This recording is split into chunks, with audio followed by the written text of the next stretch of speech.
Europe is, of course, known for housing some of the world's most beautiful places of worship, but we also have some of those right here in New York City. The New York Landmarks Conservancy is celebrating the city's diverse houses of worship with their annual Sacred Sites Open House Weekend.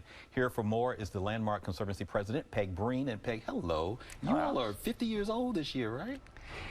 The Landmarks Law is 50 years old. Landmarks Law is 50. The Conservancy came along 7 years later, so we're a little younger than that. But we've been giving out grants and technical help to landmark religious institutions all over the state for 30 years now. And about 5 years ago, we try to encourage people to be tourists in their own town. Yes. You know, get out the door, see what a remarkable city this is. And we have the greatest collection of religious architecture in the world. And nobody thinks to go in these buildings most of the time, unless you're a congregant. And they're fabulous, full of beautiful architecture and art and history and social programs and cultural events. And they're just fascinating to see and to learn about. So I want you to talk to us about some of the ones we're going to be taking a look at, like the Grace Church, which is in Brooklyn Heights, right? Grace Church is a fabulous Richard Upjohn church. He was a very incredible Gothic architect in the mid-1800s.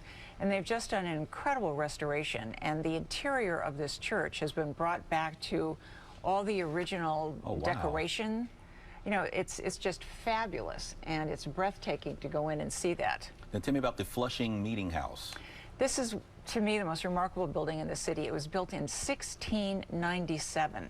It is the oldest building in the city, certainly, with continuous worship. They put on their modern edition in 1716, and they still worship there. And it's surrounded by multicultural, bustling Flushing, and yet this remarkable wooden building is still standing. And it shows medieval building techniques. That's how old this building is. Now, this one I've heard of, Temple Emmanuel. Temple Emmanuel is the largest synagogue in the world. Oh, good grief, It so is gorgeous. an incredible Art Deco masterpiece from the late 1920s. And it's just a stunning interior. It's breathtaking to go in there and see the scope of this and the beauty of the architecture.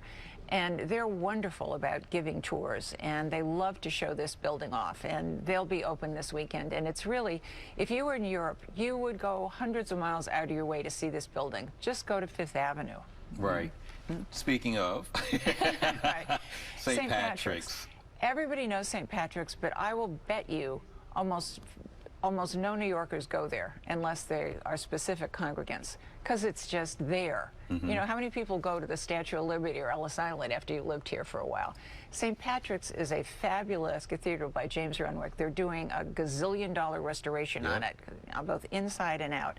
And it's a beautiful, beautiful church, and this is your opportunity to go in and have a tour and see what it's all about. And then then the next time your relatives are visiting from somewhere, you can really give them a show. Give us the dates again. May 16th and 17th. Sacred Sites Tour. We'll see you. We'll see you there too. You probably will.